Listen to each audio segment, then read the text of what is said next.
En la lección de hoy vamos a ver un par de ejercicios donde vamos a aplicar la fórmula de intercambio de calor entre dos cuerpos que están a distinta temperatura y se produce una interacción entre ellos de tal manera que uno transfiere energía en forma de calor al otro cuerpo. El cuerpo de mayor temperatura transfiere energía en forma de calor al cuerpo de menor temperatura.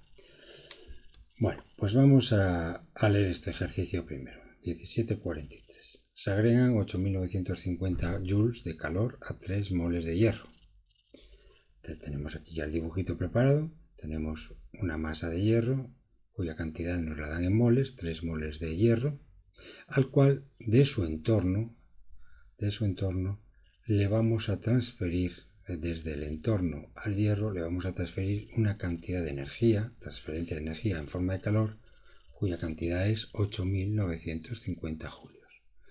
Debido a esta absorción de calor por parte del hierro, de los 3 moles de hierro, pues el hierro va a incrementar su temperatura desde una temperatura inicial que le llamamos T1, va a incrementar su temperatura a una temperatura final que llamaremos T2. Como este ejercicio vamos a leer a continuación, al inciso A nos pide determine el aumento de temperatura del hierro. El aumento de temperatura del hierro pues simplemente nos está pidiendo qué tanto incrementa su temperatura el hierro, es decir, no nos está preguntando ni cuál es la temperatura inicial ni cuál será su temperatura final una vez que ha absorbido estos 8.950 julios. No nos pide ni T1 ni T2, ni temperatura inicial ni temperatura final, nos dice el aumento de temperatura. O sea, ¿qué nos está pidiendo en matemáticas? Lo que se llama delta de T, incremento de temperatura, que siempre es igual a temperatura final, T2, menos temperatura inicial. Entonces esto hay que tenerlo muy en cuenta. El inciso A nos pide el aumento de temperatura del hierro. Se nos está pidiendo solamente el delta de T, abstrayéndonos de cuánto vale la temperatura inicial, T1, o la temperatura final, T2. Bueno, pues vamos entonces a resolver este inciso A, este apartado A. Determine el aumento de temperatura del hierro. Entonces, para eso nos fijamos en los datos adicionales que tenemos al final.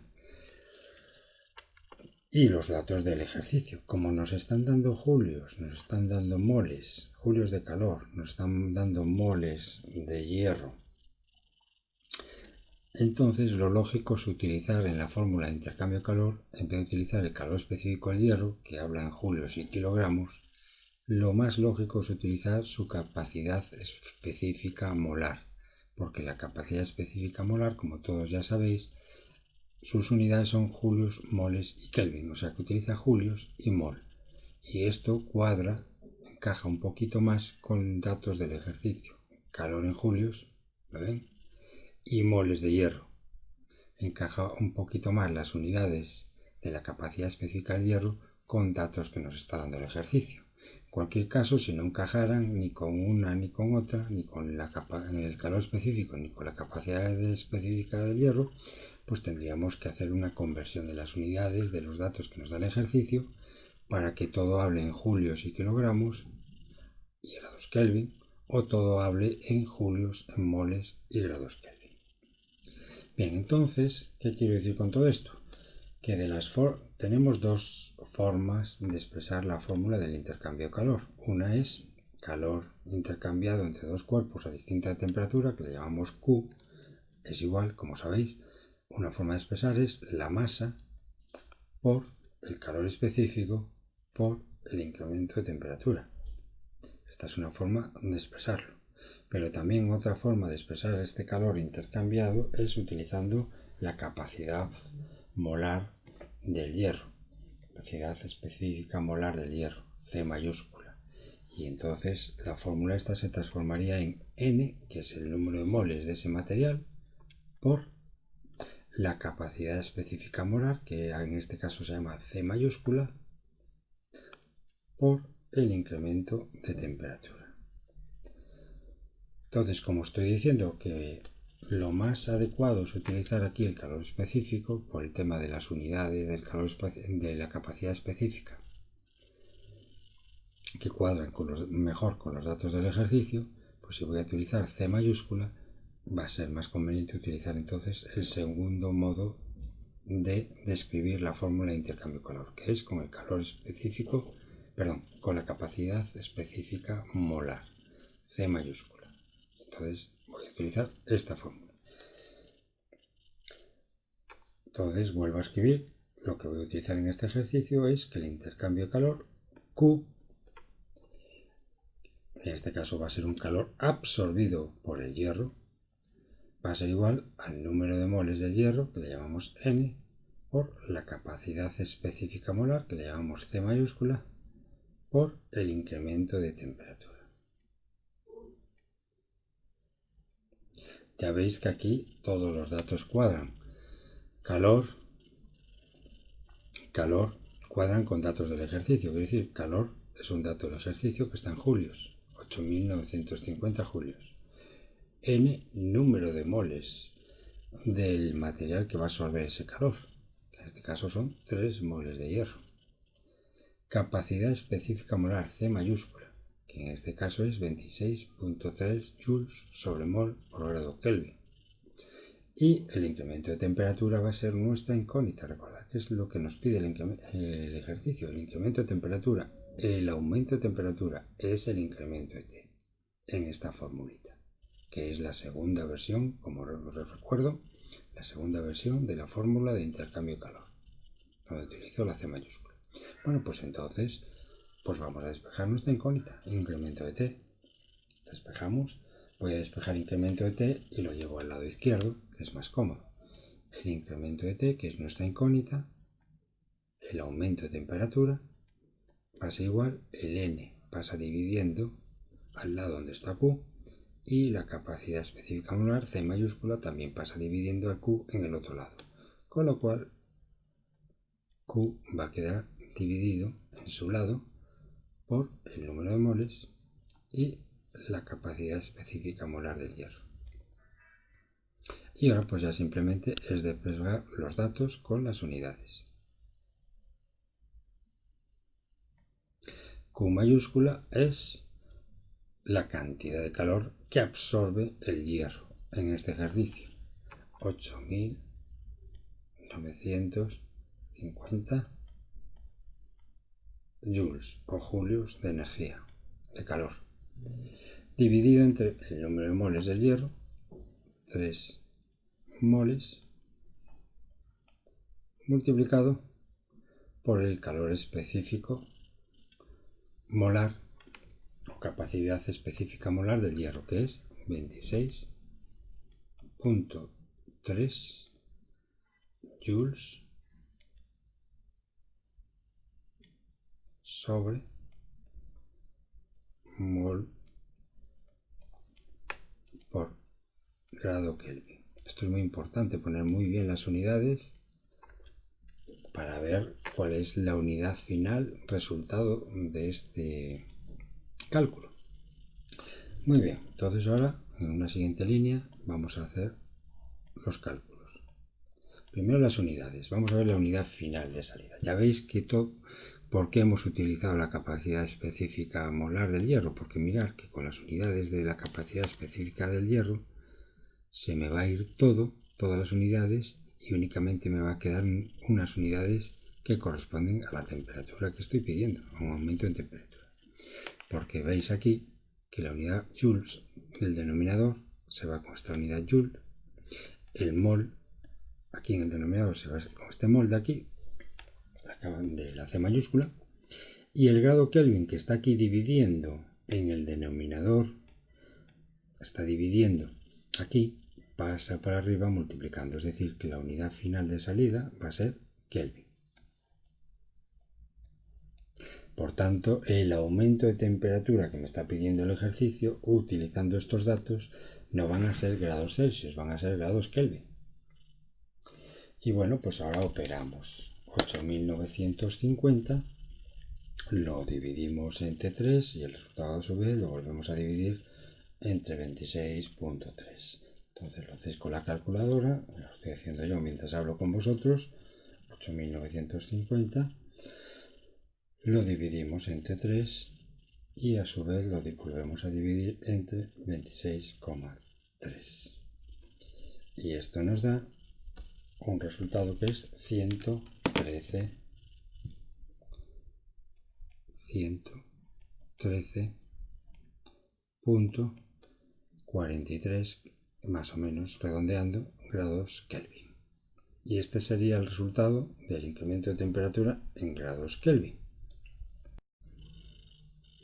¿Y qué ocurriría si nos preguntaran el aumento de temperatura del hierro en otras unidades de temperatura, por ejemplo en grados Celsius? Bueno, tenéis que recordar que si hablamos de diferencias de temperatura, tanto en grados Kelvin como en grados Celsius, el valor numérico es el mismo. Es decir, recordando esa propiedad, podemos decir que este incremento de temperatura, que varía 113.43 grados Kelvin, equivalen también esa diferencia de temperaturas. También se puede reescribir con el mismo valor numérico, se puede reescribir, pero en grados Celsius. Esta propiedad tenéis que recordarla. Es una propiedad que relaciona los incrementos o diferencias de temperaturas en la escala Kelvin y en la escala grados Celsius. Esas diferencias de temperatura en ambas escalas siempre tienen el mismo valor numérico. Y si finalmente también nos pidieran que demos este incremento de temperatura que sufre el hierro en la escala de temperaturas Fahrenheit, utilizada como bien sabéis en el mundo anglosajón, ¿qué tenemos que hacer? Pues aquí hay que tener un poquito de cuidado. Hay que recordar que esta fórmula que convierte grados Fahrenheit en centígrados hay que ponerlas para sus dos expresiones. Me explico. Cuando la temperatura en grados Fahrenheit tiene un valor que le vamos a llamar F1, esto es igual a 1.8 por su correspondiente temperatura en grados centígrados, que le llamamos Tc1 más 32. Si la temperatura en grados Fahrenheit fuera otra, le llamamos temperatura F2, eso es igual a 1.8 por esa nueva temperatura, pero medida en grados Celsius, Tc2 más 32. ¿Y qué hacemos con estas dos fórmulas? Las restamos entre sí. Si restamos a la ecuación de abajo, le restamos la ecuación de arriba, lado a lado, Tf2 menos Tf1, Tf2 menos Tf1 es precisamente el incremento de temperatura que queremos averiguar medido en grados Fahrenheit, que le llamamos incremento de Tf, como veis aquí, Tf2 menos Tf1, temperatura final menos temperatura inicial, todo en grados Fahrenheit, que es lo que llamamos incremento de temperatura en grados Fahrenheit. Y esto es lo que nos daría el lado izquierdo correspondiente a restar estas dos ecuaciones. Y el lado derecho, ¿qué sucede con él? Al restar 1.8 Tc2 más 32 le restamos 1.8 Tc1 más 32, veis que el 32 y el 32 desaparece, y el 1 por 0.8 sacado factor común quedaría 1.8 que multiplica, abro paréntesis, Tc2 menos Tc1. Pero Tc2 menos Tc1, ¿qué es? El incremento de temperaturas, pero medido en grados Celsius, y es lo que pongo aquí. En el lado derecho de la ecuación nos va a quedar 1.8, lo veis aquí, 1.8, que multiplica, abriendo paréntesis, a Tc2 menos Tc1. Y eso es lo mismo que escribir incremento de temperatura medido en unidades Celsius. Incremento de Tc. Y bueno, 1.8 lo ponemos, que ya sabéis que 1.8 es 1.8 grados Fahrenheit por cada grado centígrado. Para expresar esto ya con unidades, datos y unidades, 1.8 grados Fahrenheit por cada grado centígrado, que multiplica al incremento de temperatura en grados Celsius o centígrados, que ya lo teníamos aquí, 113.43 grados Celsius. Y ahora operamos unidades, grados Celsius se van con grados Celsius, queda solo grado Fahrenheit, que era lo que buscábamos, y multiplicamos 1.8 por 113.43 y nos daría 204.17 grados Fahrenheit. Y de esta manera, finalmente, ¿qué hemos logrado? Pues hemos logrado establecer el incremento de temperatura del hierro que se produce al absorber estos 8.950 julios en 3 moles de hierro, tanto en unidades grados Kelvin como en unidades en grados Celsius, que equivalen en valor numérico, como en grados Fahrenheit. Segunda pregunta. Si se añade la misma cantidad de calor a 3 kilogramos de hierro, ahora ya no son 3 moles de hierro, a 3 kilogramos de hierro, ¿cuánto subirá su temperatura?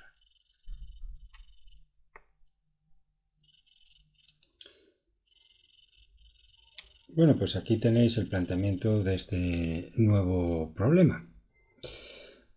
La cantidad de calor que absorbe el hierro va a ser la misma, 8.950 joules, que le vamos a llamar Q mayúscula, igual que antes, pero ahora la masa de hierro ya no son 3 moles, son 3 kilogramos de hierro. Y nos pregunta cuál es el aumento que se va a producir en estos 3 kilogramos de hierro, que le vamos a denominar incremento de T sub 2. Bueno, incremento de T sub 2, en este caso hay que analizar qué es.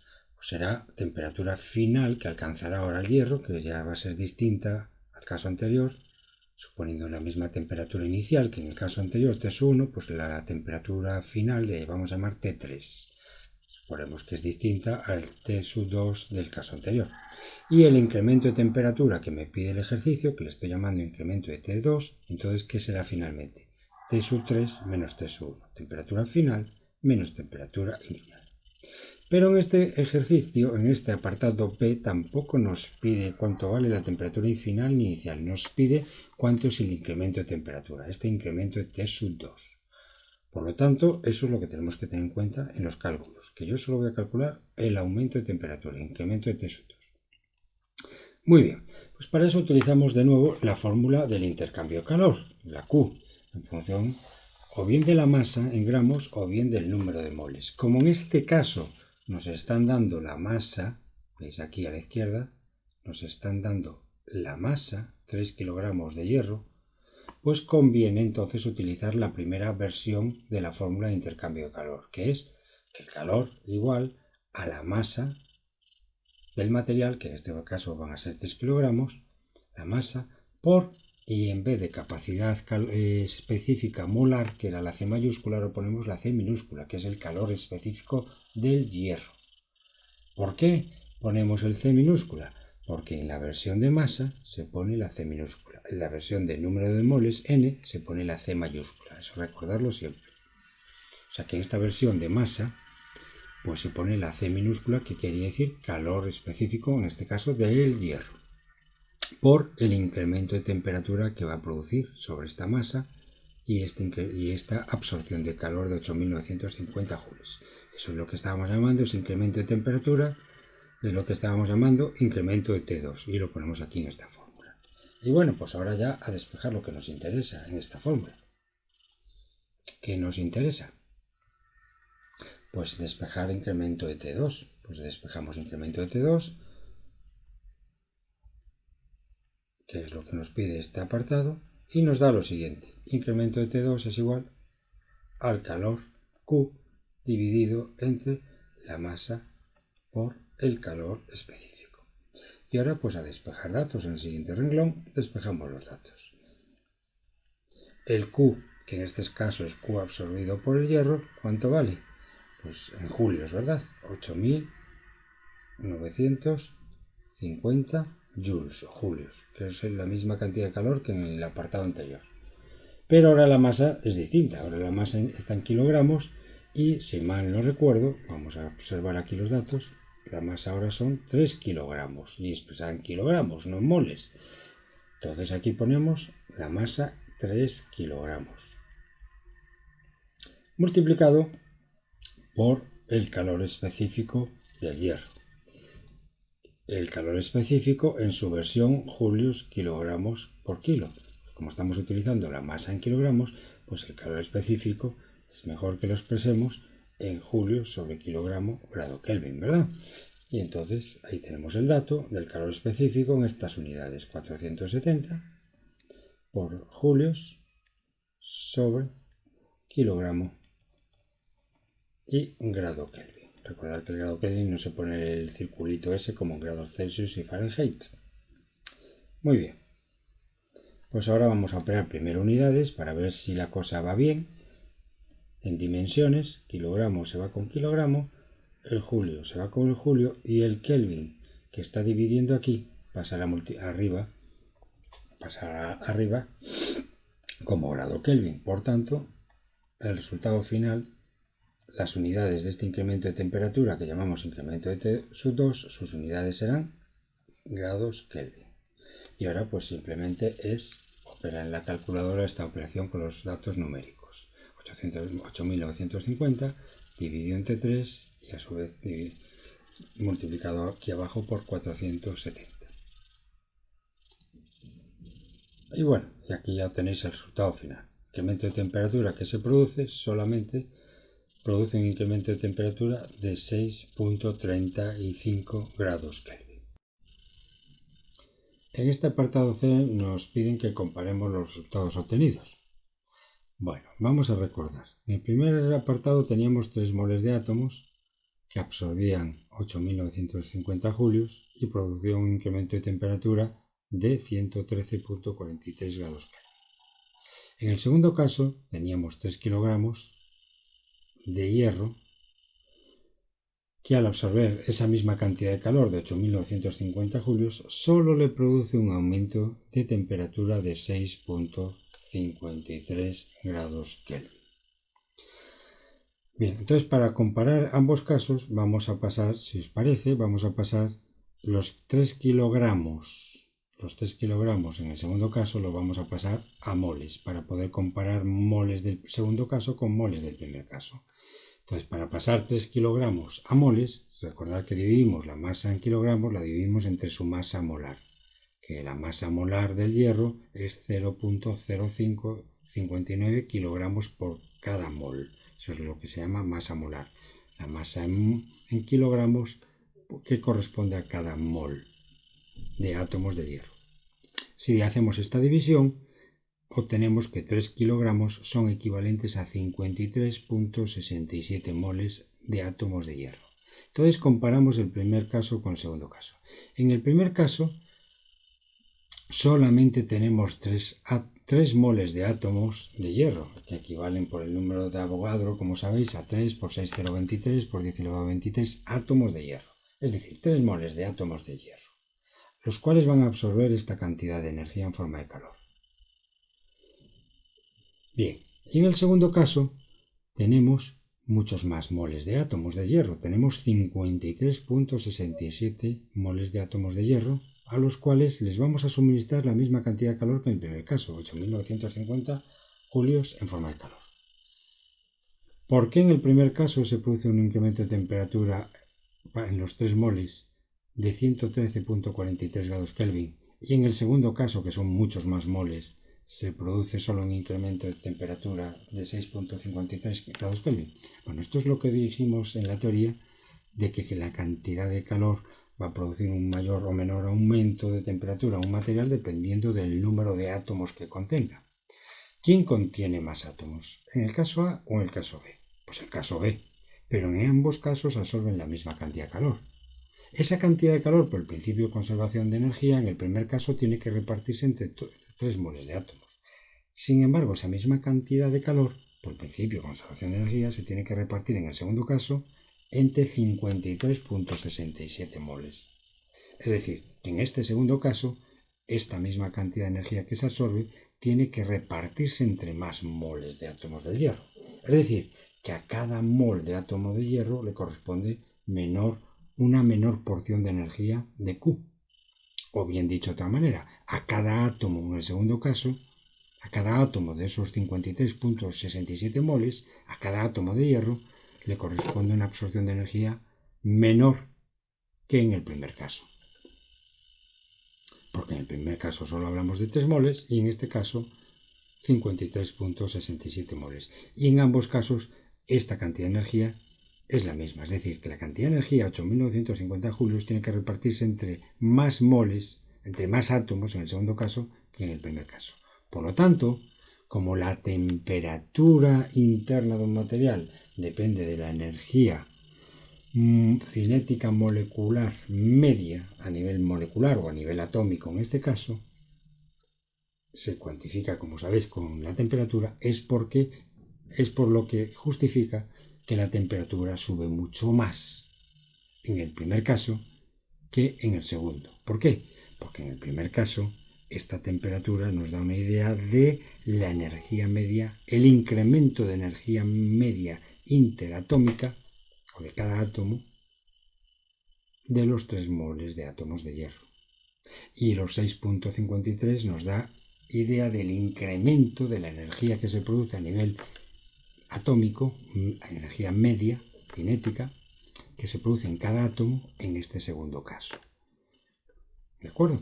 Esta es la justificación por la cual el incremento de temperatura en el segundo caso es menor. Tenemos muchos más moles a los cuales repartir esta cantidad de energía de 8.950 julios que en el primer caso. Repito, en el primer caso tenemos menos moles a los cuales le vamos a repartir esta cantidad de energía, con lo cual a cada mol o a cada átomo le corresponde una mayor absorción de energía. Y eso se traduce en un mayor incremento de temperatura. Dijimos que el calor es una forma más de energía que existe en la naturaleza. Pues bien, en este ejercicio vamos a conjugar el calor visto como una forma de energía con el principio de conservación de la energía y cómo una energía, por tanto, se va a transformar en otra forma de energía, que en este caso va a ser nuestra protagonista, calor.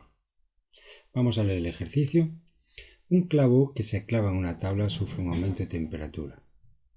Si suponemos que el 60% de la energía cinética de un martillo de 1.80 kilogramos que se mueve a 7.8 metros sobre segundo se transforma en calor que fluye hacia el clavo y no sale de él, ¿cuánto aumentará la temperatura de un clavo de aluminio de 8 gramos de masa golpeado 10 veces? Pues bien, aquí tenemos un gráfico representativo del problema. Tenemos un martillo que golpea 10 veces a un clavo, el cual se va introduciendo en una madera. Este golpeo se produce a una velocidad de 7.80 metros sobre segundo y la masa del martillo vale 1.80 kilogramos.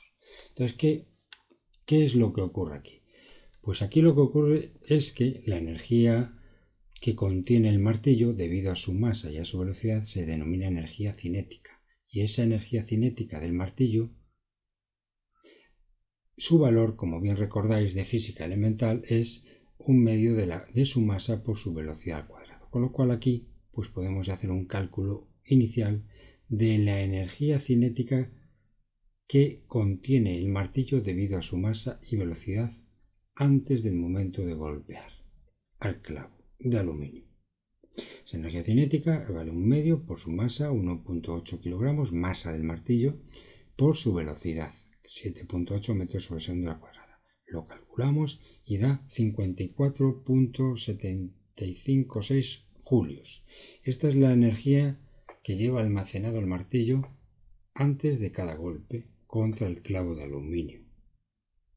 Pero me está diciendo que esa energía cinética, en el momento de golpear, el 60% de esa energía cinética del martillo se transforma en calor, que es absorbido por el clavo. ¿Qué es lo que ocurre realmente aquí, en términos energéticos? Pues que cuando golpea el martillo al clavo, su energía cinética, la energía cinética acumulada por el martillo, se invierte en realizar un trabajo para mover el clavo en contra de las fuerzas de fricción que presenta la madera. Entonces, en primer lugar, la energía cinética del martillo se invierte en desplazar el clavo hacia dentro de la madera, y eso lo que hace es que se realiza un trabajo. A partir de esta energía cinética se invierte en realizar un trabajo para desplazar ese clavo por el interior de la madera en contra de las fuerzas de fricción entre el clavo y todo el interior de la madera. Eso en primer lugar. Y ese trabajo que tiene que realizar para vencer esas fuerzas de fricción mientras se introduce el clavo, ese trabajo lo que se traduce es que transforma la energía cinética del martillo en energía calorífica finalmente. Y esa energía calorífica, debido al trabajo que tiene que realizarse para mover este clavo en contra de las fuerzas de fricción, se invierte en transformar la energía cinética inicial del martillo en energía calorífica. Esa energía calorífica, ya os digo que se distribuye no solo en el clavo, sino una parte de la energía calorífica del calor se absorbe por el interior de la madera por la cual está circulando el clavo, y otra parte de energía se invierte en ser absorbida por el clavo, y esta es la que tiene interés para el ejercicio, la energía que absorbe el clavo. Entonces lo que nos dice el ejercicio es que esta energía que absorbe el clavo, que le voy a llamar Q, como veis aquí, Q sub 1, energía que absorbe el clavo, su cantidad corresponde a un porcentaje de la energía inicial del martillo. Y nos dice que es el 60% de la energía cinética del martillo que va a ser transformada en calor que va a fluir hacia el clavo. Es decir, que una parte del calor que se genera aquí en todo el sistema madera-clavo, una parte de esa energía calorífica va a ser absorbida por el clavo. Es Q1. Y esa energía, su porcentaje es el 60% de la energía cinética que tenía el martillo, que tiene el martillo en cada golpe. Con lo cual, en cada golpe, ¿cuánto será el calor Q1 que absorbe en cada golpe el clavo? ¿Qué cantidad de calor absorbe el clavo? Pues será el 60% de la energía cinética en cada golpe del martillo. Y es 0.6 por la energía cinética del martillo. 32.885 julios. Bien, esto es el calor absorbido precisamente por el clavo en cada golpe del martillo, que le hemos llamado Q1. Pues bueno, Q1, el calor absorbido, que es una parte de la energía cinética del martillo, vale 32.85 julios. Esto ocurre en cada golpe del martillo. Va absorbiendo energía en forma de calor el clavo y por tanto ya entenderéis que va aumentando la temperatura del clavo. Se produce un aumento de temperatura. Pero es que el clavo ese va a ser golpeado 80 veces. ¿Qué ocurre en cada golpe? En cada golpe va a absorber esta cantidad de calor, 32.85 julios. Entonces, ¿cuál es el calor total que va a absorber el clavo tras 80 golpes del martillo? Pues 80 por 32.85. Lo que absorbe por cada golpe lo multiplicamos por 80 y así tenemos el calor Q mayúscula total que absorbe el clavo. ¿Cuánto será? Pues 80 por 32.85 julios. Es decir, 2.628.29 julios. Este es el calor total que absorbe nuestro clavo tras 80 golpes del martillo. Bien, y a partir de aquí, pues viene ya un problema de intercambio de calor, utilizando la fórmula de intercambio de calor en relación con la masa, el calor específico y el incremento de temperatura. Ya nos vamos a concentrar ahora en el sistema clavo, nos olvidamos de la madera, nos olvidamos del martillo y nos vamos a concentrar a aislar solo el sistema clavo, al clavo, y ver que en ese clavo, va a absorber una cantidad de calor, Q, que vale 2.628.29 julios. Y esa cantidad de calor le va a producir un incremento de temperatura siguiendo nuestra fórmula de intercambio calorífico, que lo regula. Es decir, que la cantidad de calor que absorbe el clavo, esta fórmula solo tiene que ver con nuestro clavo. El calor absorbido por el clavo, el calor total, va a ser igual a la masa del clavo por el calor específico del material del que esté hecho el clavo, que es aluminio. Por lo tanto, por el calor específico del aluminio, por el incremento de temperatura que le produzca esta absorción de calor total, que le llamamos incremento de T. Y bueno, ya tenemos todos los datos para despejar precisamente el incremento de T, que es lo que me pide el ejercicio, qué tanto aumenta la temperatura del clavo después de 80 golpes. Despejamos en esta fórmula incremento de T, la masa del clavo y el calor específico del clavo, que es de aluminio, se van a dividir a Q, como ya bien sabéis, es un despeje matemático, y pues ya sustituimos los datos obtenidos o del ejercicio. La Q, pues es esta Q de aquí, el calor total absorbido por el clavo tras 80 golpes del martillo, 2628,29 joules, dividido entre la masa del clavo, que es, cuidado aquí, que es 8 gramos, y hay que pasarlo a kilogramos, multiplicando por 10 elevado a menos 3. 8 por 10 elevado a menos 3 kilogramos. ¿Por qué pongo en kilogramos? Porque tiene que irse este kilogramo de aquí con el kilogramo del denominador de la unidad del calor específico. Si esto lo dejáis como 8 gramos, pues va a estar mal la cosa, porque el gramo no se va a ir con el kilogramo. Entonces hay que pasar los 8 gramos del clavo, en esta fórmula, hay que pasarlo al kilogramo. Y 8 por 10 a la menos 3 kilogramos por el calor específico del aluminio, que lo sacamos de una tablita, que es 910 joules por kilogramo por Kelvin. Y aquí veis, kilogramo se va con kilogramo, joules se va con joules y el grado Kelvin se va para arriba, con el cual el resultado va a dar en grado Kelvin, el resultado que es el incremento de temperatura del clavo. Operamos los datos y nos da 361 grados Kelvin de aumento de temperatura, que ya sabéis que esto también corresponde a un aumento de 361 grados Celsius en la escala de grados Celsius. Bueno, y un saludo y hasta la próxima clase.